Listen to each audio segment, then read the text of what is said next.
Buenas tardes a todos. Estamos muy contentos de tener una nueva jornada de diálogos AEACAP y sabemos que es un formato muy práctico, distendido y nada convencional, en el que podemos charlar y comentar y escuchar la opinión sobre nuestras dudas de manos de profesionales. Hoy tenemos con nosotros al doctor Manuel Cobos, a quien le estamos muy agradecidos por acceder a nuestra invitación y por dedicarnos su tiempo. Os voy a hacer un breve resumen de su bio. El doctor Cobo es facultativo, especialista de área en el Servicio de Oncología Médica del Hospital Regional Universitario de Málaga. Cobo ha participado activamente en más de 150 líneas de investigación y ensayos clínicos a nivel nacional e internacional llevados a cabo por el Servicio de Oncología Médica del Hospital Regional Universitario de Málaga, recibiendo numerosas becas y financiaciones públicas. Forma parte de la Sociedad Española de Oncología Médica, de la Sociedad Andaluza de Oncología Médica, de la Sociedad Internacional de Cáncer de Pulmón, del Grupo Español de Cáncer de Pulmón y del Foro Andaluz de Tumores Torácicos. Eh, si me permitís, para romper el hielo, hemos planteado una pregunta para el doctor Cobo y ya luego podéis ir levantando la mano y vamos apuntando el orden. Manuel, desde tu punto de vista, la última reunión que ha habido del Grupo Español de Cáncer de Pulmón, ¿cuál es el balance que hay en cuanto a nuevos tratamientos y, bueno, en cuanto a nuevos tratamientos, avances, el balance después Mm. de esta reunión? Bueno, a ver, las reuniones que hacemos del Grupo Español de Cáncer de Pulmón, como sabéis, son reuniones que se ejecutan una vez al año. Mirad, ahí lo que se plasma sobre todo es, efectivamente, como tú bien has dicho, todos los avances que ha habido hasta la fecha respecto a lo que es la práctica habitual de cómo enfocamos los tratamientos dentro del el cáncer de pulmón, pero también todo lo que hay respecto a los avances de biología molecular. ¿M?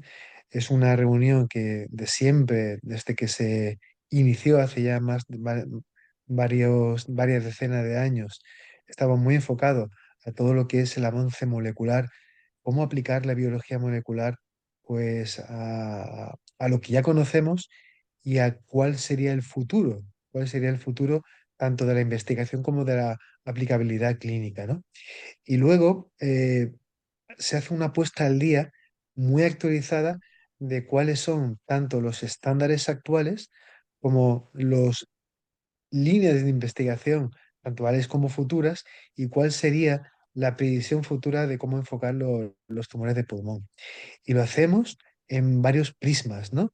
Eh, a ver, no solamente tocamos el cáncer de pulmón como tal, sino cualquier tipo de patología torácica. Es cierto que está muy enfocada a la patología torácica, pero también lo hacemos bueno, en tumores como mesotelioma, microcítico, no microcítico y sobre todo los diferentes estadios, ¿no? Es decir, cómo enfocamos tanto los tumores de pulmón eh, avanzados, es decir, cuando ya son metastáticos, en lo que es la combinación de los nuevos diseños terapéuticos basados en inmunoterapia, basados en terapias dirigidas, basados en un concepto nuevo que se llaman anticuerpos inmunoconjugados y sobre todo también la situación de los tumores tempranos. Es decir, cómo enfocar cuando el tumor todavía no es metastático, sino está en una fase temprana y podemos aumentar la supervivencia en conjunción o bien con la cirugía o con un tratamiento locorregional. ¿Dónde está el papel de la inmunoterapia? ¿Dónde está el papel de la terapia dirigida? Y luego también en una parte más primordial, enfocamos también aspectos tan importantes como son los factores de riesgo, ¿no? Cómo actúan los diferentes factores de riesgo, y no estoy hablando solamente del tabaco, que es, como ya todos sabemos, el principal factor de riesgo que hay para el cáncer de pulmón, sino todos los otros ambientales, la producción, el propio radón o determinadas características genéticas. ¿Cómo enfocaríamos hacer políticas sanitarias para intentar disminuir estos factores de riesgo? Y luego también el tema de lo que es el diagnóstico precoz, es decir, todo lo que hay alrededor de hacer programas de screening poblacional, diagnóstico precoz con el TAC de baja tasa de radiación, es decir, cómo podríamos enfocar eso para que se pudiera implementar dentro de cada uno de los servicios sanitarios regionales. Es seguro, o sea, siempre es interesante saber que se van avanzando, se va estudiando, o sea, hay toda, increíble todo lo que se hace para que podamos ir pues poco a poco hacia adelante. No veo ninguna manita levantada todavía. Tenemos una pregunta que se nos ha hecho a través de... Ah, sí, sí veo una pregunta. ¿Qué tal, Julián? Dinos, por favor. Hola, Stephanie. ¿Qué tal, ¿Qué doctor? Y tal? Hola, buenas ¿qué tal, tardes. Julián? Muy buenas. Buenas tardes a todos. Yo aprovecho para hacer una pregunta, dame que bajo la mano, no de mi caso particular, sino un poco que creo que será de interés general para todos, y un poco de lo que yo me atrevería a calificar de ciencia ficción, o dos. Una, Ajá. eh, yo creo que o la mayoría de avances, aparte de otras técnicas como los anticuerpos conjugados que comentaba, pero muchos de los avances se refieren a terapias dirigidas, a encontrar mutaciones que manejen cómo crece el tumor y a encontrar tratamientos para esas mutaciones. Y a la vez cada vez hay un número mayor de mutaciones y un número mayor de tratamientos. ¿Sería posible pensar que algún día ir ensanchando el abanico de mutaciones descubiertas y de tratamientos aplicables, pensando en que la mayor parte de casos de cáncer de pulmón entren dentro de alguna mutación que tenga tratamiento antes de tener que recurrir a quimioterapias? Esta sería una, luego le digo otra si quiere. Sí, sí, si quieres hacer las dos preguntas seguidas y te voy contestando, claro que sí, ¿eh? Bueno, bueno, la otra va un poco en esta línea que llamaría de ciencia ficción. Yo, en mi caso particular, yo soy ALK y llevo casi 4 años tomando Alectinib. Y en algún grupo de pacientes, no sé si es de americano o de Reino Unido, algún oncólogo, y a raíz un poco de avances o de incipientes, no consolidados, pero de tema de vacunas y de vacunas enfocadas a ALK, algún oncólogo se atreve a pensar en la posibilidad de curación como algo utópico, pero pensando que algún día las vacunas que se desarrollen, en concreto para LK, puedan llegar a eliminar el tumor. ¿Esto también es ciencia ficción o cree que algún día se puede conseguir? Bueno, mira, a ver, yo creo que no es ciencia ficción. Yo te voy a explicar. Mirad, lo primero, la primera pregunta, ¿podremos llegar en algún momento a eludir un tratamiento inmunoterápico o con estos anticuerpos inmunoconjugados encontrando, digamos, alguna mutación, aparte de las que ya conocemos, que sea una diana terapéutica? Sobre todo, perdone, doctor, la pregunta era porque por las ventajas que tienen los tratamientos dirigidos, es decir, Dirigidos. por pensar que alargan mucho más los años de esperanza de vida, dan mucha más calidad de vida al paciente y los toleramos mucho mejor, y que estos, en vez de ser entre el 15 y el 20% que puedan ser ahora, lleguen a ser el 80 o el 90% de los casos de cáncer de pulmón, que Claro que creo que sí. sería un gran avance. Claro que sí, tienes toda la razón del mundo. Eso es uno de los objetivos, investigar e indagar en lo que es la biología molecular, es decir, cuando tenemos un diagnóstico de un tumor específico, ¿qué es lo que hacemos? Mirad, lo que hacemos es intentar secuenciar al tumor para encontrar en detalle cuál es la huella digital genética de cada uno de los tumores en cada uno de las personas concretas, ¿eh? Mira, esto, aunque es una cosa que buscamos, y que cada vez intentamos encontrar marcadores o dianas terapéuticas para este objetivo que tú has dicho, pero esto no es una cosa sencilla, no es una cosa sencilla y os voy a explicar por qué. Mirad, una diana terapéutica para un biomarcador como el ALK, como el EGFR, etcétera, no es algo que digamos, venga, vamos a ir buscando los 200.000 alteraciones genéticas a ver si podemos encontrar alguna de ellas y un medicamento que vaya a cubrirla o vaya a bloquearla.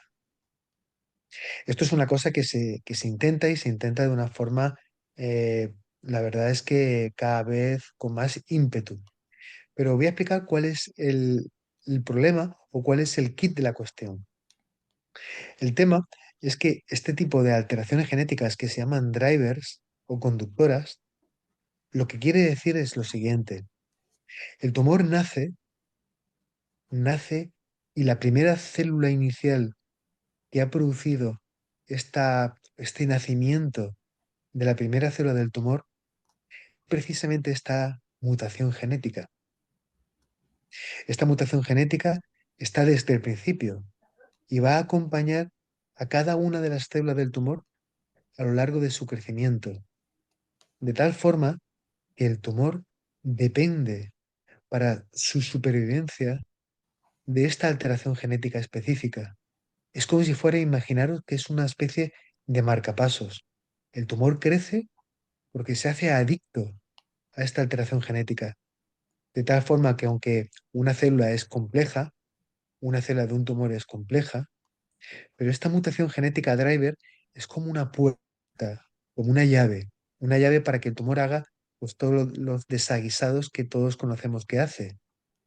Crecer, sobrevivir hasta el infinito, desarrollarse, mandar emisarios, que son las microcélulas metastáticas que alcanzan otros órganos y pueden crecer. Y todas y cada una de estas células tienen esta alteración genética driver, conductora, de la cual, repito, el tumor es adicta. Por eso cuando empleamos un fármaco que bloquea la proteína, fijaros que aunque lo que nosotros detectamos cuando hacemos la genética es la mutación del gen, el que hace el desaguisado no es exactamente el gen, es la proteína anómala, que es el resultado de lo que se llama la transcripción del gen.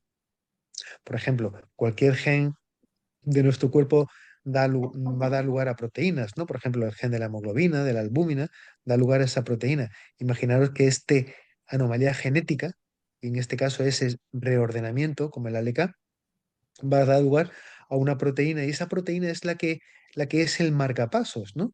Una proteína que tiene este componente en la parte de dentro de la superficie plasmática de la célula y otro trocito en la parte de fuera.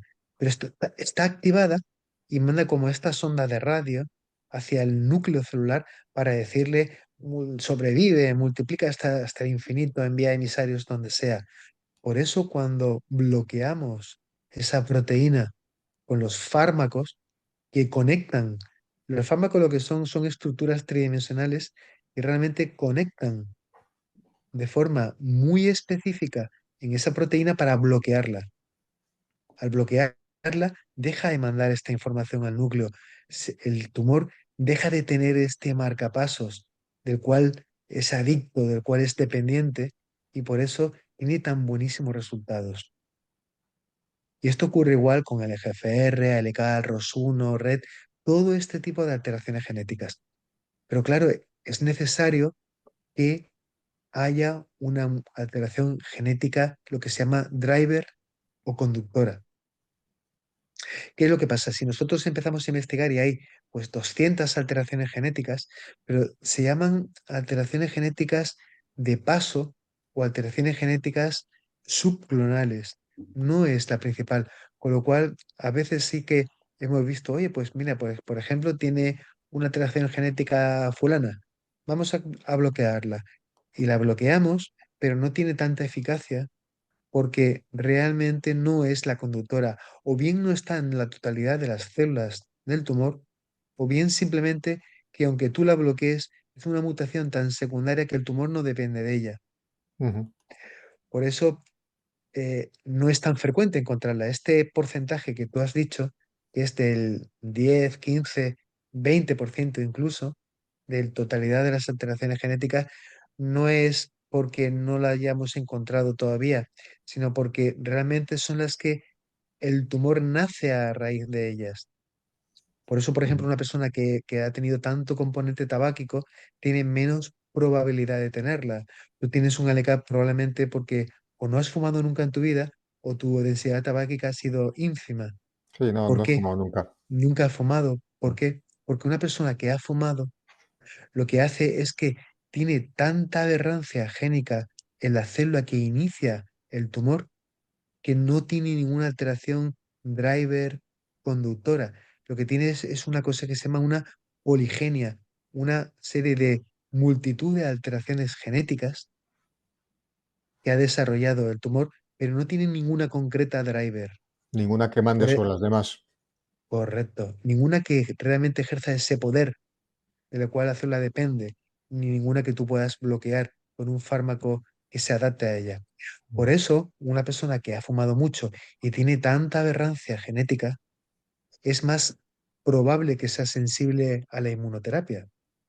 Por eso, por ejemplo, cuando se tiene una mutación en LK o una mutación en GFR, la inmunoterapia no va tan bien, porque el tumor es muy monogénico, muy solamente de esa alteración génica. Y además esa alteración génica no está en la superficie plasmática, no está en la cáscara del tumor, no está visible al sistema inmunológico. Por eso, cuando se emplea la inmunoterapia entre un tumor que es bastante invisible al sistema inmunológico, no suele ser muy eficaz. Sin embargo, un tumor que es muy aberrante porque se ha desarrollado en base al tabaquismo es más sensible a la inmunoterapia. Esto no quiere decir que haya que fumar para que, en caso de que tengas un tumor, sea sensible a la inmunoterapia, ni mucho menos. Pero cuando se tiene el tumor, el comportamiento es así.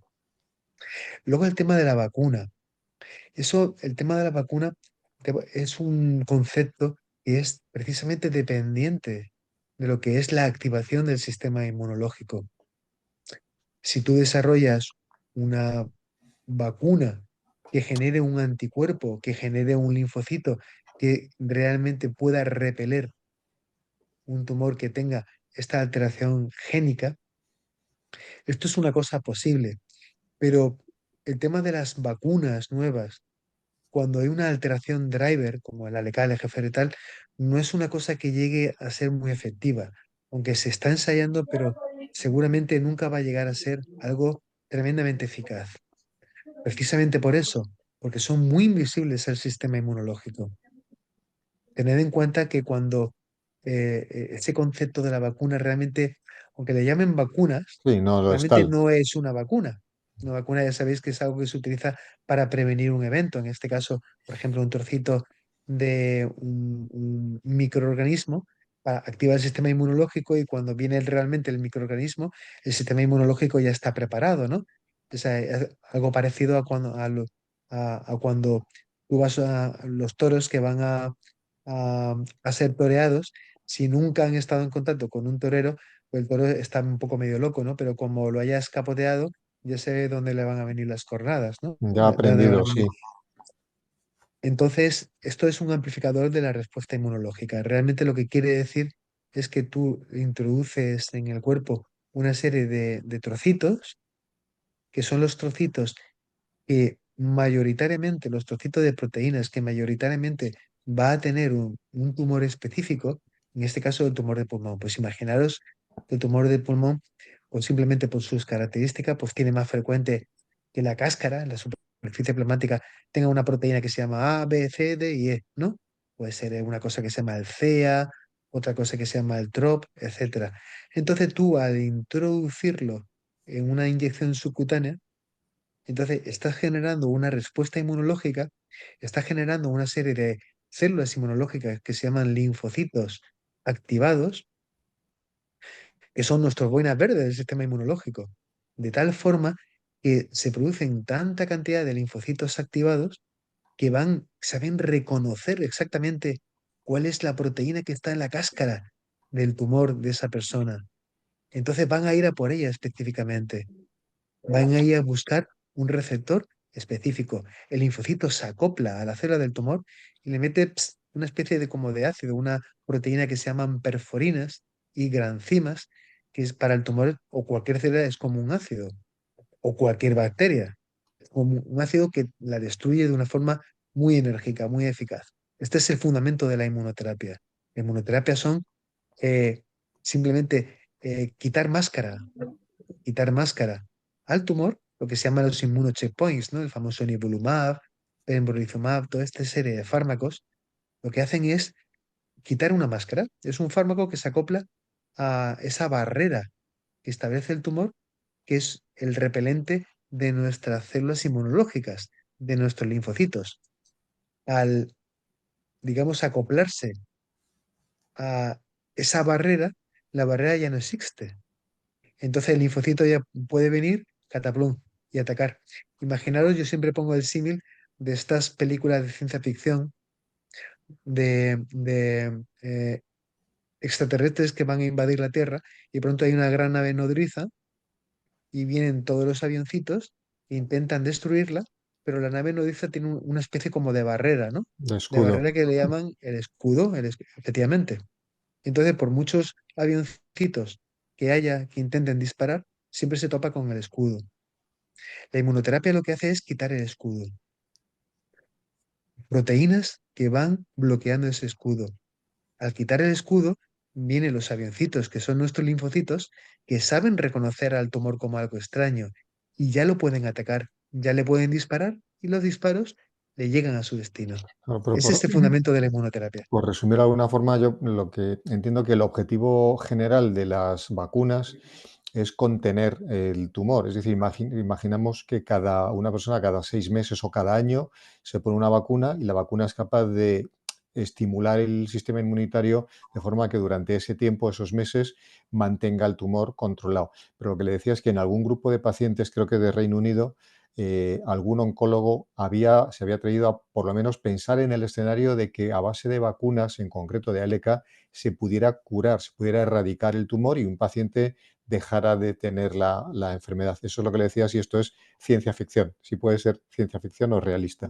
No es ciencia ficción porque el objetivo de la inmunoterapia es la curación, pero Sí, sí. va más allá del paciente ALK. Puede ser el ALK o cualquier tipo de tumor que tenga una serie de receptores específicos. Aquí ya no hace falta que sea una mutación driver.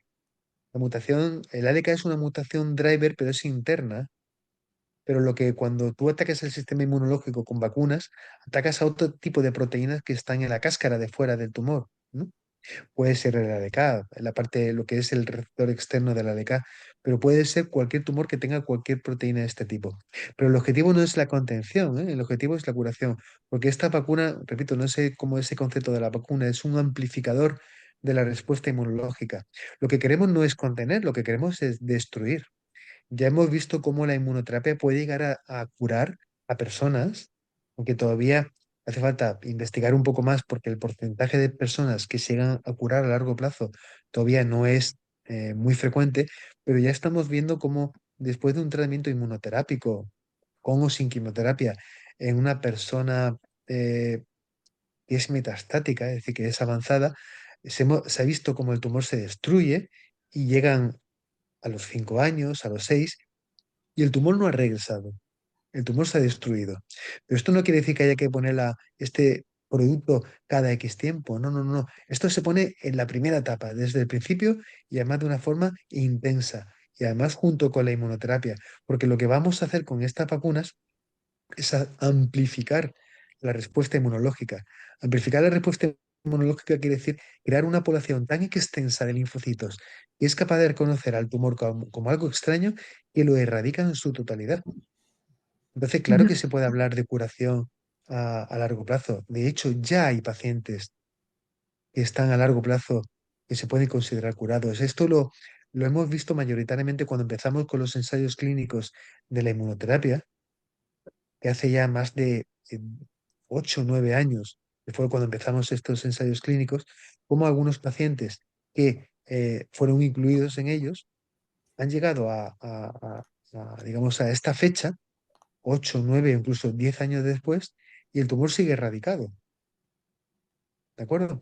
La inmunoterapia como un estándar está desde hace menos tiempo, desde hace a lo Ujú. mejor pues unos 4 o 5 años. Tenemos que seguir viendo qué es lo que pasa a largo plazo. Pero los que fueron incluidos en los ensayos clínicos, ya tenemos datos prácticamente casi a 8 años. Y hay pacientes que están con el tumor totalmente abortado y que no llegan a reaparecer. Estamos hablando con un seguimiento ya de muchísimo tiempo. Ujú. Ujú. Qué Pues interesante. Oh, muchísimas gracias perdón. por esta charla magistral de biología molecular, doctor. Ojalá, Tenemos, sí. no, a veces son conceptos muy complicados, ¿no? Y que cuando se los explicamos hasta a los propios médicos que no están acostumbrados, les cuesta todavía hacer una abstracción de todo este tipo de escenarios moleculares, etcétera, ¿no? A veces es una cosa muy complicada, hace falta leer y releer para entender bien, bien, bien qué es lo que pasa, ¿no? A veces se comprende bien con este tipo de símiles, pero también hay que saber que a veces las cosas no son tan ABC, el tumor es tan apoligénico y sobre todo, tenéis que tener en cuenta una cosa, el hecho de que no hayamos todavía conseguido, a pesar de todos los años, decenios, de grupos de investigación que están por todo el mundo, de que no hayamos conseguido, no solamente en el cáncer de pulmón, sino en general, la curación absoluta de esta enfermedad, es porque la célula del tumor sigue siendo en muchos pacientes un tumor que se llama adaptativo, un tumor que cuando se le mete cualquier tipo de veneno para el tumor, cualquier tipo de tratamiento, siempre puede quedar, aunque tú mates, digamos, prácticamente la totalidad de la colmena, aunque quede una abeja reina, que es la adaptativa, la que se adapta al veneno que nosotros le damos, y es la que Ujú, luego empieza a generar otras abejitas hijas que ya se conocen, que ya han cambiado, mutado, y cada una de estas abejitas hijas es, digamos, la consecuencia de esta adaptación génica que ha aprendido la reina de la colmena, que ha sobrevivido y que empieza a dar otras hijitas que ya se saben adaptar y defender ujú. de este tipo de terapia que nosotros ponemos. Es por eso por lo que todavía no hemos conseguido hacer una curación como tal del cáncer, ¿no? Porque sigue siendo biológicamente, hay mecanismos muy complejos de adaptación, de evolución y como consecuencia de la resistencia al final adaptativa en el tiempo a determinado tipo de terapias. Claro. Pues vamos a pasar a la segunda pregunta. La verdad es que es increíble todos los avances que están haciendo, eso está clarísimo. Gina, por favor, ¿cuál es su pregunta? Buenas tardes a todos, yo llamo desde Uruguay, soy la metida del grupo, ¿no? La invasora. Bueno, en mi caso hace 4 años y medio estoy en tratamiento, GFR son 21. Acá tratamos con, bueno, lo normal, quimioterapia, cirugía, y después radioterapia. Por un tiempito estuve limpia, después apareció de nuevo, ¿no? Lo que decía el doctor ahí. Entonces probamos a erlotinib, que evidentemente en ese momento, acá en el país, era una cosa aceptada por el gobierno, ok. Bueno, el erlotinib funcionó bien por 2 años aproximadamente, y bueno, después aparecieron dos tumorcitos nuevos en el pulmón izquierdo, el original fue en el pulmón derecho y en el mediastino, y creció un ganglio en el mediastino. El resultado del erlotinib fue muy bueno porque hizo desaparecer muchas inflamaciones en los ganglios, ¿no? En su momento. El jueves pasado me hice una biopsia por cirugía, que la verdad que me causó horrible, me siento horrenda, pero bueno, aquí estoy con ustedes, para ver qué estamos buscando. Mi pregunta es la siguiente, doctor. Un EGFR, ¿en qué puede mutar? Porque Bueno, acá estamos buscando más bien algo, el T790, no recuerdo bien la sí, sigla, correcto, para correcto, poder usar el osimertinib, que es el Ujú. segundo paso que la oncóloga me proponía, ¿no? Antes de empezar con alguna otra cosa. correcto. Mira, ahora mismo tu caso es un caso con el que nos encontrábamos hace ya varios años. Era lo habitual, pues yo creo que, no te lo puedo decir ahora mismo con plena seguridad, pero quizá estamos hablando de 3 4 años. ¿Por qué? Porque hace 3 4 años ya se aceptó que el osimertinib era la terapia estándar de primera línea. El osimertinib es un inhibidor de tercera generación que lo que ha hecho es que cuando se ha comparado a los de primera generación ha dado mejores resultados. Simplemente que atrasa más el- lo que es el recrecimiento del tumor y aumenta más la supervivencia. En el caso de cuando se ha empleado un inhibidor de esta primera generación como erlotinib o gefitinib, lo que pasa es que siguen siendo terapias muy eficaces, pero que en la mayoría de las personas llega un momento en el que, como os he dicho, el tumor, de pronto, aunque hayamos machacado al 99,9% de la totalidad de la población celular, estas células que se llaman células refractarias o, eh, mm, digamos, o persistentes. Hay un nombre mucho más exacto que, que lo que hacen, lo que describe realmente esto es que paralizan su actividad, se tornan como si fueran un estado de quiescencia, como si fuera un oso en estado de hibernación, se paran en su crecimiento y entonces se empiezan a pensar, empiezan a generar lo que se llama el I más D del mecanismo adaptativo génico mm, absoluto que hay en todas las células de nuestro cuerpo. En todas las células de nuestro cuerpo, eh, todos tienen esa memoria genética de nuestra propia evolución. Lo que hacen estas células es simplemente hacer un recordatorio de toda esa capacidad evolutiva desde que éramos un ser absolutamente primordial hasta los seres tan complejos que somos. Toda esa evolución de miles de millones de años está guardada en una biblioteca. Lo que hacen este tipo de células es simplemente hacer un despertar de esa biblioteca y empiezan a generar todos estos mecanismos adaptativos. Los mecanismos adaptativos de estas células eh, persistentes son mecanismos que son muy complejos y son mecanismos que se dividen en tres sectores. Una es de una transformación absoluta del tumor.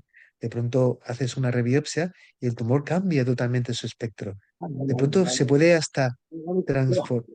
se puede hasta transformar en un tumor microcítico de pulmón. Otras veces lo que hacen es que el EGFR deja de ser lo que se llama la conductora principal.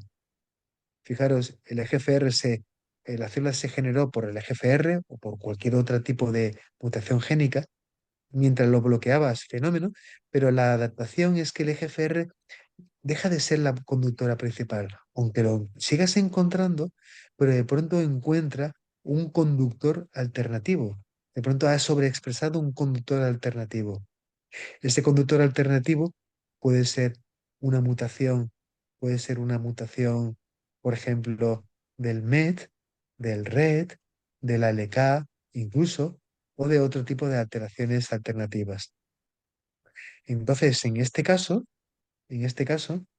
lo que tenemos que saber es cuál es la alteración alternativa, la mutación alternativa, porque hay fármacos que se están desarrollando que podrían cohesionar con el erlotinib o con el osimertinib y, digamos, que bloquear de forma conjunta estas dos drivers. Y luego la tercera posibilidad, que es lo que te están buscando, que es lo que te han comentado, es que el propio GFR hace submutaciones de resistencia.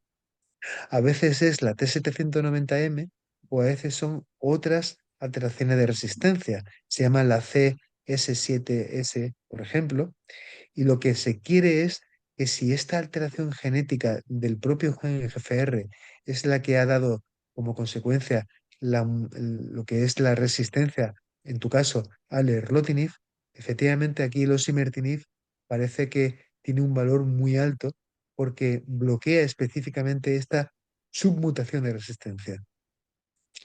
Pero si lo que vemos es que esta submutación de resistencia no existe, lo que hay son otras vías alternativas, entonces el osimertinib no tiene valor en este caso. Hay que recurrir a otras opciones terapéuticas. En este caso podría ser, por ejemplo, el amivantamab o podría ser una quimioterapia. La quimioterapia que siempre intentamos desdeñarla de nuestros conceptos de terapéuticos. Hoy día ya sabemos que hay quimioterapéuticos, que hay quimioterápicos que son cada vez más eficaces y menos tóxicos, ¿eh? O por ejemplo están los inmunoconjugados, ¿no? Los inmunoconjugados es un boom muy revolucionario porque es una especie de quimioterapia, pero es una quimioterapia dirigida. Me explico. ¿Qué quiere decir una quimioterapia dirigida? Es un fármaco, es como una bomba de racimo que va con un anticuerpo. El anticuerpo se acopla a la célula del tumor de forma específica y cuando se acopla, ¡praf!, le mete todo el tóxico, le mete la bomba de racimo. Pero le mete la bomba de racimo solamente a la célula del tumor, porque es la que tiene el receptor que se ha adaptado a ese anticuerpo. Esto es, digamos, como una quimioterapia dirigida o personalizada, ¿vale? Bueno, pero muchas veces este tipo de fármacos es lo que mejor va cuando incluso se tiene una alteración génica donde ya el bloqueante selectivo ya no es eficaz, ¿no? A lo mejor Ujú. no sería eficaz ni el erlotinib ni el osimertinib porque no hay esa mutación de resistencia, ¿vale? Bueno, Por eso esperemos te han hecho tener la suerte, rebiopsia, por eso te ¿eh? han hecho, que por eso te han hecho la rebiopsia, para ver Y sí, sí, exactamente sí, cuál es el sí. mecanismo de resistencia. Ujú. Crucemos los dedos y veremos qué nos da el país en realidad, porque veo que ustedes están mucho más adelantados, no en tecnología, no en curaciones, digamos, como oncología y cirugía, pero con respecto a la medicación, sí, porque los osimertinib recién ahora, no, este año, se está dando y como medicación de primera línea. Yo Ujú. recibí el erlotinib como primera línea porque no estaba el osimertinib, sino probablemente el oncólogo hubiese estado por eso. Pero bueno, Ujú. estamos aquí y es agradable vivir aquí. Así que bueno, que tengan un excelente día. Muchas gracias como siempre y seguimos escuchando. Gracias, Doc. Muy bien, Claro, muchas gracias. estar es lo más importante, está claro. Ahora tenemos dos preguntas más, tenemos dos manos levantadas, aunque entre las dos manitas hay una persona que no ha podido levantar la mano, pero me ha escrito. Entonces, Mercedes, por favor, ¿cuál es su pregunta? Hola, ¿qué tal? Buenas tardes. Soy la Mercedes, soy de Formentera y a mí me diagnosticaron el 29 de septiembre un adenocarcinoma y soy EGFR negativo. Pero creo que ya entre las preguntas de Gina y Julián se han resuelto mis preguntas prácticamente porque yo estoy muy perdida en esto, estoy iniciándome y estoy descubriendo cosas que son fascinantes, la verdad. Pero una de ellas es el hecho de aprender, ¿no?, sobre la enfermedad, de entenderla, que esto a mí me ayuda, pues, a calmarme y a situarme mucho en una panorámica mucho más amplia que no sea el miedo, ¿no? Y lo que quería era, pues, básicamente preguntar qué es exactamente esto de la inmunoterapia, que usted, doctor, creo que lo ha resuelto de forma muy sencilla de entender. Y otra cosa, yo le comento un poco cuál es mi tratamiento, pero no por desconfianza, ni mucho menos con mi oncóloga, porque, bueno, mi oncóloga yo la admiro, es una mujer que lleva 35 años curando cánceres, como digo yo, y no pongo en duda absolutamente nada de lo que ella pueda hacer, ¿no?, para curarme. Estoy con la quimioinmuno y con, bueno, los fármacos son el carboplatino, el permetrexet y el Sí, pembrolizumab. pembrolizumab. Si tengo que leer, disculparme. Sí, sí. Y empecé con esta quimio hace no llega a 2 semanas. Empecé el lunes, este lunes no, el lunes anterior. La verdad es que estoy contenta de lo bien que la estoy llevando. También es cierto que el físico y el hacer deporte y el cuidarse influye mucho, pero sí que es cierto que ahora hay momentos en los cuales creo que estaba aprendiendo mucho, pero he llegado a un punto en el que tanta información es como que me ha saturado bastante, ¿no? Y necesitaba entender un poco qué era precisamente esto de la inmuno. Y la pregunta es también, siendo un EGFR negativo, usted ha comentado que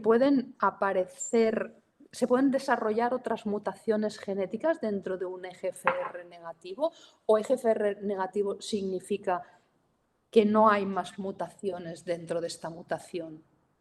Sí, mira, el, a ver, no solamente cuando te han puesto el tratamiento de la quimioinmunoterapia, no solamente es porque eres un EGFR negativo, sino porque eres EGFR negativo más ALK negativo, más ROS1 negativo. Es decir, no tienen ninguna de estas alteraciones drivers. Cuando se hace toda la batería genética es porque no las tienes.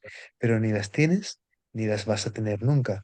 Porque recuerda que esto cuando aparecen desde la primera célula. Todas las células del cuerpo se han desarrollado como esta alteración genética primordial, primaria, pero no se desarrolla o el tumor a lo mejor a lo largo del tiempo no muta y de pronto aparece el EGFR. Esto no es así. Estas alteraciones conductoras se llaman conductoras o drivers porque aparecen desde el principio.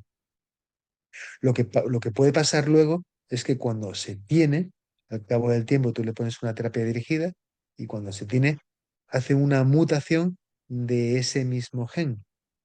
El gen, por ejemplo, el GFR, lo tienes, pero de pronto cambia, se adapta al tumor y hace que cambie la conformación tridimensional genética, pero de ese mismo gen.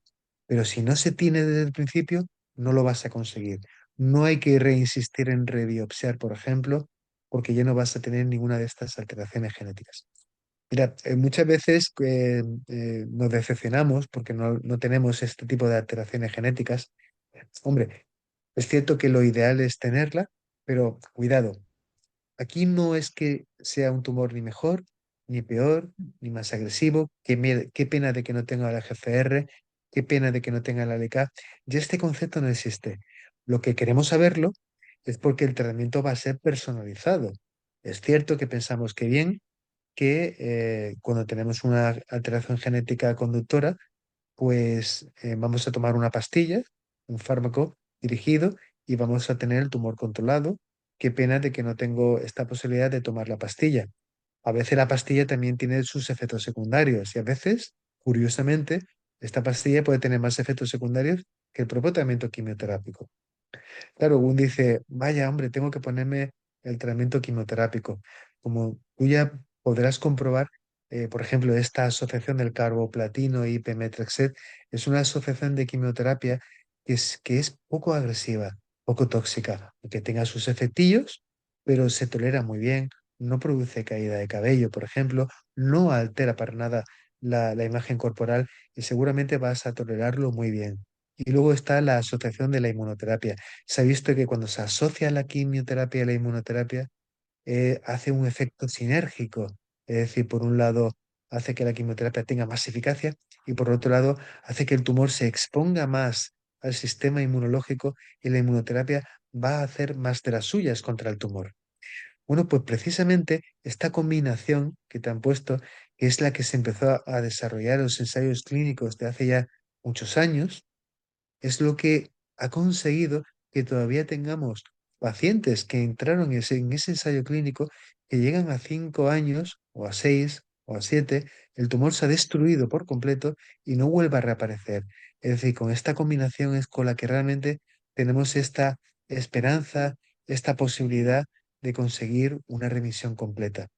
Es un tratamiento que va a tener una eficacia muy prolongada a largo plazo y que siempre es una oportunidad. Ya es un estándar para nosotros, pero es que ese estándar ya ha conseguido unos beneficios tremendos, ¿no? Otra cosa es que estamos desarrollando ensayos clínicos donde queremos intentar todavía mejorar más todavía el resultado. Es decir, que haya muchos más pacientes que llegamos a tener esta expectativa de control permanente del tumor a lo largo del tiempo. Porque esto ocurre en un porcentaje. Nos gustaría que este porcentaje fuera mucho más. Por eso estamos desarrollando ensayos clínicos en este sentido. Mira, el tema de los ensayos clínicos, que siempre uno tiene ese concepto a veces un poco peyorativo. Decir, joder, que me han dicho que a ver si participo en un ensayo clínico. Uf, no me hace ni pizca de gracia ser un conejillo de Indias, ¿eh? Porque tal y cual, ¿no? Mira, ese concepto nada más lejos de la realidad. Nada más lejos de la realidad. Participar en un ensayo clínico es una suerte. Siempre es una suerte. Es una posibilidad, es una esperanza, digamos. ¿Por qué? Porque cuando intentamos conseguir un ensayo clínico de este tipo, que todos los hospitales del mundo intentamos tener esas oportunidades para ofrecerlas a los pacientes, no es exactamente el concepto del conejillo de Indias, no. Lo que hacemos es poner a lo estándar, intentar poner una posibilidad más, un plus. Ya sabemos cuál es lo estándar, pues a lo estándar vamos a intentar sumar este otro fármaco que actúa bien dentro del sistema inmunológico o bien de otro espectro, por ejemplo, para intentar ah, hacer que los resultados sean mejores. Esa es la oportunidad del ensayo clínico. Por ejemplo, como os he comentado, hoy día es un estándar la quimioinmunoterapia, porque hace X años pues se participaron en ensayos clínicos y se vio cómo las personas que entraban de ese plus, porque hasta entonces lo estándar era la quimioterapia sola, pero cuando se vio que cuando se asoció con la inmunoterapia, el beneficio se multiplicaba de una forma tremenda. Por eso hoy día es un estándar, a pesar de que cuesta muy cara. A Ujú, pesar de que el sistema público, con el tema del precio, pues se puede saturar un poquito, pero es tan beneficioso que se ha convertido en un estándar. Imaginaros que ahora mismo hay un ensayo clínico donde además del carbo, platino, pemetrexed, pembrolizumab, queremos asociarle otro inmunoterápico nuevo para quitarle más todavía esa máscara al tumor, ¿no? Para destrozar más la máscara al tumor y para conseguir mejores resultados a largo plazo. Y que resulta que las personas que participan en ese ensayo clínico pues tienen la suerte de poder ponérselo y resulta que dentro de 3 4 5 años nos hemos dado cuenta que precisamente esto se convierte en un nuevo estándar porque es todavía mucho mejor que ujú. lo que hoy día conocemos como estándar. Por eso recordad siempre que la posibilidad de acceder a un ensayo clínico siempre es un plus, no es que vayamos a ser conejillo de Indias, es una oportunidad para anticiparnos en el tiempo ante algo que dentro de 4 o 5 años puede ser el nuevo estándar, pero ya tenemos Ujú. la oportunidad de poder tener el acceso a esa posibilidad, a esa oportunidad. Sí, totalmente. Muchísimas, Mira, tenemos algunas preguntas. Ay, perdón. no, muchísimas Jorge. gracias, muchísimas gracias. Perdón. Tenemos alguna pregunta, vamos a intentar que entren dentro del tiempo. Vamos a dar paso a Nuria ahora y eso, tenemos alguna más para ver si podemos contestar a todas. Si no, intentaremos resolverla de otra manera. Nuria, por favor. Hola, Hola Nuria, muy hola, ¿qué buenas, ¿qué tal? pasa? Pues fíjate que yo mi pregunta era exactamente con respecto a los ensayos clínicos, porque vi un webinar hace un tiempo en el que decía que había que perderle el miedo a estos ensayos clínicos porque el tratamiento que tenemos ahora es el resultado de algo que se investigó hace 5 o 10 años, ¿no?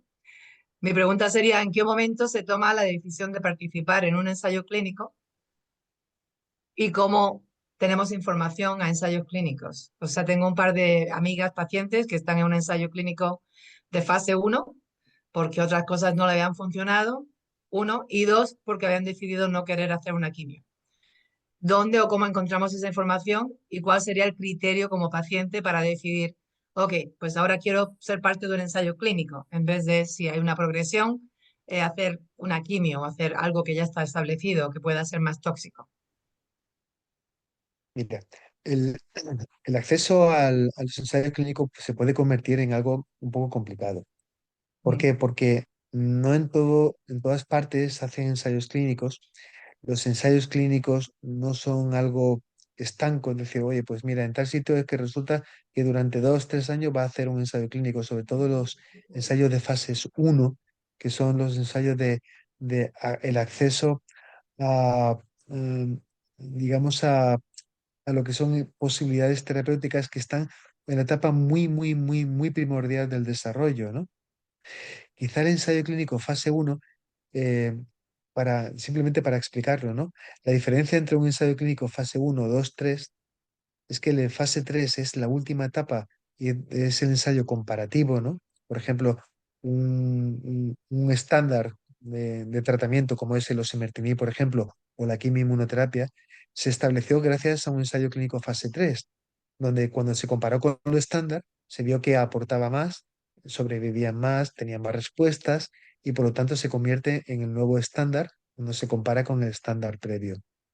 Un ensayo clínico fase uno es como una primera etapa. Todavía no se conoce muy bien si realmente lo que se te va a poner o lo que se va a poner a una persona va a ganar en eficacia. No se sabe, puede ser que sí, pero no se sabe. Perjuicio no va a hacer absolutamente ninguno, eso está claro. Es siempre una oportunidad de beneficio, aunque la incertidumbre es cuanto es mayor, ¿no? Lo que queremos es encontrar pues esa posible combinación. Se tratan a varios pacientes con una terapia determinada o con una combinación y si se ve que el resultado pues, ha sido positivo, pues entonces cuando pasa a las siguientes fases de desarrollo. El caso es que cómo una persona puede acceder a un ensayo clínico. Habitualmente lo tiene que hacer a través habitualmente de su médico. ¿Por qué? Porque, por ejemplo, cuando tanto en la primera etapa un ensayo clínico puede acontecer en cualquier momento de la historia natural del tumor. Puede ser desde que el tumor se diagnostica hasta cuando el tumor empieza a progresar y hay que tomar una decisión diferente.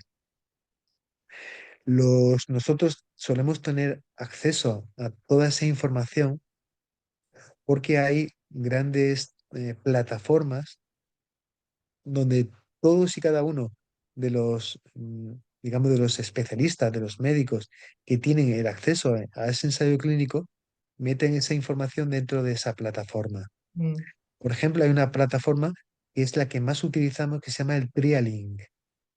Esa plataforma, todos los hospitales que tenemos ensayo clínico, metemos esa información.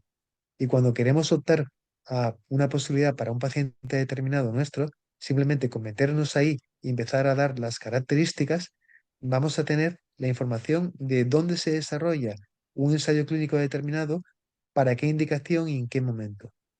Entonces mandamos esa información al médico que lo tiene y entonces este nos va a decir, ah, pues sí, pues esto sería candidato, pues venga para adelante. Por ejemplo, yo eso lo he hecho continuamente cuando no tengo una posibilidad de ofrecer un ensayo clínico, o bien, como yo tengo un ensayo clínico determinado, me han venido peticiones de otros médicos para ver si yo tengo, bueno, si lo tengo o no, porque ya se sabe que lo tengo, sino si el paciente que me comentan puede participar, tiene característica que puede participar en ese ensayo clínico. Los pacientes también tienen acceso a eso. Tienen acceso porque eso es una cosa muy abierta, son páginas que son muy abiertas de forma global al público. Lo que pasa es que tener en cuenta que muchas veces se desfasan porque un ensayo clínico fase uno a lo mejor está abierto en un centro determinado un par de meses solamente. ¿Por mm, qué? Porque va por slots. Cuando hay una cosa, cuando se ha visto que, por ejemplo, hay 6 pacientes en todo el mundo, no sé, que se han incluido y se ha visto que no tiene gran eficacia, el ensayo se corta y se pasa a otra cosa. Entonces esto va por slots. Por eso muchas veces digo, ay, me parece que en este centro, en tal sitio, están desarrollando un fase uno para tal cosa. Vas a echar mano, pero ya se ha cerrado, por ejemplo, ¿no? O simplemente que ya se ha cerrado la oportunidad de seguir reclutando. Pero suele haber una información bastante abierta y bastante transparente en ese sentido. Es decir, que cualquier paciente puede tener una información donde, bueno, pues puede consultar bien a través de su médico o bien si quieren ellos mismos por su cuenta. Yo creo que hoy día hay con todo el tema de la tecnología, hay tanta capacidad de información que en cualquier momento se puede hacer. Yo siempre aconsejo que lo hagan a través de su médico porque si no, pueden entrar en, digamos, en una sensación de ansiedad de decir, bueno, ¿y cuál es el mejor? He encontrado que hay esto en tal sitio, esto en tal otro, no, pero no sé si yo entraría, no sé si a lo mejor este es mejor que el otro, a lo mejor con mi característica esto puede generar una cierta ansiedad, una cierta inquietud. Yo creo que casi lo mejor de entrada es preguntar a su médico, oye, mira, ¿tú crees que yo podría participar en un ensayo clínico? Si lo hay, ¿dónde crees que puede ser? A lo mejor cerca de donde vives, o a lo mejor un poco más lejos de donde vives, pero siempre yo creo que es mejor consultar al médico, porque el médico sí que tiene acceso a esta plataforma, ¿no? Que, repito, se llama Trialin, donde metiendo ciertas características por ejemplo, pues persona que tiene una mutación tal o que no tiene tal, que se ha tratado con tal cosa, pero ha progresado. em, puede entrar, no puede entrar, ¿qué hay de oportunidades? Y te puede salir hasta una lista de posibilidades, ¿eh? Ujú. vale. Y la segunda pregunta, que esto daría para mucho, pero es que hay más frecuentemente en Estados Unidos se están operando en etapa 4. Quería saber tu opinión. Mira, la etapa 4 que es cuando el tumor es metastático, Sí. no está exenta de la posibilidad quirúrgica, ¿eh? Para nada. Pero no Ujú. solamente de la posibilidad quirúrgica, sino también de un tratamiento local radical con una técnica de radioterapia que se llama SBRT. SBRT significa radioterapia estereotáxica dirigida. Y esto se hace. Por ejemplo, imagínate que un tumor está totalmente controlado y aparece pues, una lesión concreta o en el pulmón, o en el cerebro, o en la glándula suprarrenal, o en otra localización, que se puede hacer un tratamiento de erradicación de esa lesión metastática. Ujú. Esto es lo que se llama el concepto de la enfermedad o el tratamiento de la enfermedad oligometastática. Esto es una cosa que se hace no solamente en Estados Unidos, se hace Sí, sí. aquí en España de una forma estandarizada. Ujú. Cuando no se puede hacer es porque el tumor, bien por su localización o bien por su distribución, no puede aplicarse un tratamiento local, ni quirúrgico, ni con radioterapia. Pero siempre que se puede, se hace. Incluso fijaros, por ejemplo, es el caso de cuando bien con una terapia dirigida o bien incluso en el seno de una inmunoterapia. A lo mejor está yendo muy bien y de pronto reaparece el tumor en una sola localización. Esto quiere decir que en esta localización concreta es donde ha dado digamos, la mutación génica, la que sea, o el cambio génico que ha hecho que el tumor se adapte y empiece a crecer en esta localización concreta. Pero no quiere decir que en todas las demás hipotéticas localizaciones ocurra esto. Y entonces lo que solemos hacer es tratar de forma radical esta localización, bien con cirugía o bien hoy día mayoritariamente con esta radiación, porque esta técnica de radiación lo que hace es que aplica tanta cantidad de energía radiante en ese punto concreto, que lo que hace es tiene la capacidad de destruir esa localización sin dañar el tejido de alrededor. Entonces cada vez más se opta por esta opción siempre y cuando sea posible por la localización destruir digamos, estos grupos de células rebeldes, pero el resto del país, digamos, sigue estando en tranquilidad. Nace un Trump por ahí, pero el resto del país sigue estando con los demócratas, por ejemplo, ¿no? Ujú. Claro, Sí. gracias. A ver, tenemos una última pregunta que no tenemos muchísimo tiempo, pero porque había estaba Paloma, pero creo que ha debido de desconectarse. Así que damos la última pregunta a Ángel y ya luego dentro de poco tendremos que despedirnos. Ángel, Ángel está mutado. ¿Se me oye? ¿Se me oye? Sí, sí, sí. Sí, sí, Vale, vale. Yo no quiero preguntar nada. Yo simplemente saludar al doctor Cobos, que es mi oncólogo, que tengo el enorme privilegio de estar con él. Y ya sabes, que me ha Ah, encantado la carta que nos ha dado. Y un saludo muy grande y ya nos vemos en febrero. Soy Ok, Ángel. Un saludo, doctor Cobos. Un saludo muy oh, fuerte, Ángel. Vaya, Encantado. Un saludo, un abrazo. Hasta luego. hasta luego. vale, pues qué pregunta tan bonita la última, la verdad. Em, bueno, ahora mismo, antes de terminar, hay algunas preguntas que no se han podido resolver, pero se intentará hacerlo por otras vías, ¿vale? Y antes también de despedirnos, quería agradecer, por supuesto, desde acá para a las farmacéuticas que hacen posible que podamos hacer estos diálogos con los oncólogos y con todos los profesionales médicos. En este caso, Angem y Roche, que sin ellos, sin las farmacéuticas, no podríamos hacer todas las actividades que se hacen en AEACAP. Entonces, perdón, quería, entonces, como os he dicho, se nos acaba el tiempo. Quería, por supuesto, despedir al doctor Manuel Cobo, agradeciéndole, por supuesto, su tiempo y compartir todo su conocimiento con todos nosotros para resolver nuestras dudas. Y, por supuesto, a todos los que están conectados y a todos los que nos podrán ver a través del canal de YouTube. Y esperamos que a todos haya gustado y a todos los que nos vean. También, por último, habrá una pequeña encuesta que si podéis, por favor, contestar pues, para siempre hacer lo mejor para todos. Muchísimas gracias por todo, doctor. Muchísimas gracias por su tiempo y por todas las dudas resueltas y por estar con nosotros. Y sobre todo Muy nos bien. vemos pronto en el próximo. Manuel, muchísimas gracias. Muchas gracias. Disculpadme un momentito que tengo que dar un beso muy enérgico a Nuria. Pero es que le tengo mucho cariño, disculpadme, ¿eh? Pero se lo tengo que dar. Por Nuria, un supuesto. beso muy fuerte, muy fuerte. Mua, mua. Yo es que no quise descubrirme, pero ya te lo doy también. Ya te veo pronto. Te veo pronto, la semana que viene o a la próxima. Venga, Muchísimas Hasta gracias muchas por luego. todo gracias. y Gracias nos a vemos en el todos. próximo diálogo. Muchas Muchas gracias. Gracias, gracias. Stephanie. Gracias, gracias por todo. Un abrazo grande. Adiós. Chao. Hasta luego.